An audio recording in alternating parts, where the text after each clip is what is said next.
दोस्तों नमस्कार। आपकी सफलता ही मेरा मिशन है। ज्ञान कोश एजुकेशन पर आपका अभिनंदन है। मित्रों, जैसा कि आप जान रहे हैं कि अब इस समय टीजीटी का लगभग पूरा कोर्स तो आपके अपने इस प्यारे चैनल ज्ञान कोश एजुकेशन पर अपलोड हो चुका है। प्लेलिस्ट में 200 से प्लस वीडियो हैं। आप मुझे आशा है कि उसको देख भी रहे होंगे। अगर नहीं देख रहे होंगे तो वहाँ प्लेलिस्ट में जाइए और कई फोल्डर मिला करके आप जब उसको चेक करेंगे तो 200 से प्लस वीडियो आपको वहाँ मिलेगा। एक से एक शानदार वीडियो आपको वहाँ मिलेगा। ठीक है ना। वहाँ एक अवश्य एक बार जाएं, उसको जरूर देखें। अब इस समय जो परीक्षा के दृष्टिकोण से अति महत्वपूर्ण प्रश्न है, जो फुटकर प्रश्न है, यानी कि वन लाइनर क्वेश्चन है, अब इसको भी मैं आपके सामने प्रस्तुत कर रहा हूं। और यहाँ से परीक्षा में अक्सर प्रश्न पूछे जाते हैं जो जल्दी कहीं मिलते नहीं हैं। ठीक है ना। बहुत सारे बुक्स को पढ़ेंगे तो मिलेंगे। तो ऐसा ही मैं संकलन आपके सामने लेकर के आ रहा हूँ। और यहाँ आप देख रहे हैं आपके सामने स्क्रीन पर जो दिख रहा है, यह कितना अच्छा अच्छा प्रश्न है। और इस तरह से वन लाइनर प्रश्न को भी मैं आपके सामने प्रस्तुत कर रहा हूँ, छोटा छोटा वीडियो ला करके। ठीक है ना। तो आइए हम लोग सीधे चलते हैं अपने टॉपिक पर। चूर्णक का संबंध किससे है? प्रश्न आपसे पूछा जा सकता है कि चूर्णक का संबंध किससे, तो श्रव्य काव्य से संबंध है चूर्णक का। चूर्णक का संबंध किससे, तो श्रव्य काव्य से है। अगर संस्कृत गद्य का प्रथम वर्णन की बात किया जाए, संस्कृत गद्य का प्रथम वर्णन कहाँ मिलता है या किस वेद में मिलता है, तो मित्रों यजुर्वेद में मिलता है। आप देख रहे हैं ये सब क्वेश्चन दुर्लभ है, जल्दी कहीं मिलेंगे नहीं। ठीक है ना। अपने महाकाव्य को श्रृंगार रूपी अमृत श्रृंगार रूपी अमृत का चंद्रमा कहा है। ठीक है ना। ये क्या है? ये श्रीहर्ष। किसने कहा है? तो श्रीहर्ष ने कहा है। अपने महाकाव्य को श्रृंगार रूपी अमृत का चंद्रमा कहा है। किसने कहा है? श्रीहर्ष ने कहा है। बहुत अच्छा प्रश्न आप यहाँ देख रहे हैं। रामानंद रामानुजाचार्य के शिष्य परंपरा के किस पीढ़ी में आते हैं? तो ये चौथी पीढ़ी में आते हैं। ध्यान दीजिएगा, ये प्रश्न यहाँ से अक्सर पूछा जाता है, कई बार परीक्षा में रिपीट भी किया गया है कि रामानंद रामानुजाचार्य के मन किस पीढ़ी में आते हैं शिष्य परंपरा के। यहाँ देखिए बहुत शानदार प्रश्न है कि माघ के माता का क्या नाम है? माघ के माता का क्या नाम है? तो ब्राह्मी है। ठीक है ना। अच्छा, हिंदी के काव्य भाषा परक समीक्षक कौन है? रामस्वरूप चतुर्वेदी हैं। हिंदी के काव्य भाषा परक समीक्षक ये हैं। ठीक है ना।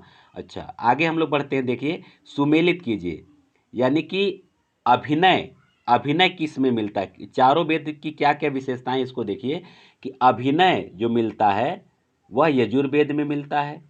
पाठ्यवस्तु अगर मिलता है तो कहाँ मिलता है? ऋग्वेद में मिलता है। और गान मिलता है सामवेद में। सामवेद में जो कि गायन कला के बारे में मिलता है वर्णन।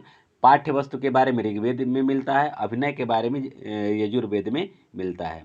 अब तंत्र मंत्र और औषधि के बारे में अथर्ववेद, अथर्ववेद जो कि जादू टोने का जहाँ ये मतलब है वो मिलता है, जादू टोना, वह अथर्ववेद में मिलता है। ठीक है ना। आइए, बाणभट्ट को महानय भुजंग कहा है। किसने कहा है? हर्ष ने कहा है।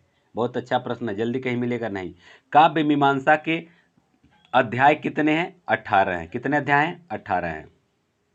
राजभाषा अधिनियम 1976 में कुल कितने नियम हैं? देखिए प्रश्न बहुत इंपॉर्टेंट है, बहुत डीपली है कि राजभाषा अधिनियम 1976 में कुल कितने नियम हैं। तो मित्रों 12 नियम है। बुद्ध चरित्र में सर्गों की संख्या अगर पूछा जाए तो आपका हो जाएगा 28 सर्ग हैं। बुद्ध चरित्र में कितने सर्ग हैं? तो 28 सर्ग हैं। पंडित जगन्नाथ की माता का क्या नाम था? तो पंडित जगन्नाथ की माता का नाम लक्ष्मी था। बहुत डीपली क्वेश्चन आपको यहाँ से मिल रहा है। ठीक है ना। रघुवंश महाकाव्य में राजाओं का वर्णन कितने राजाओं का वर्णन है? तो 31 राजाओं का वर्णन है। दोस्तों वीडियो कैसा लग रहा है आप हमें जरूर कमेंट करके बताएंगे। पूरा विश्वास है कमेंट आप कर भी रहे हैं और करके बताएंगे। मुझे मैं चाहता हूं कि लगभग सब लोग कमेंट करें। और आप देख रहे हैं कि मैं आपका कमेंट पढ़ता भी हूं, हर एक कमेंट का जवाब भी, माकूल जवाब भी देता हूं।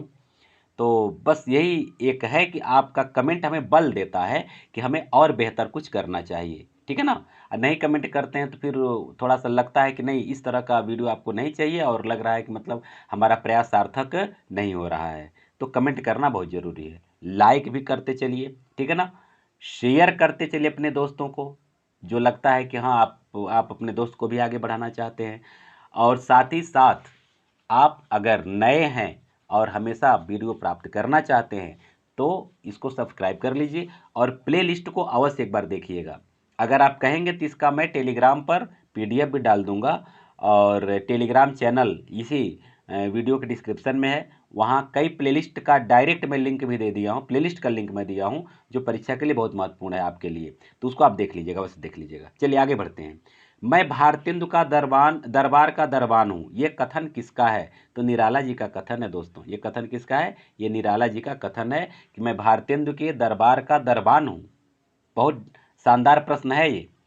नित्यानंद भारतीय उपनाम किसका है? तो हरिऔध जी का है। देखिएगा, ये सब प्रश्न शायद आप कहीं पढ़े होंगे, ठीक है ना।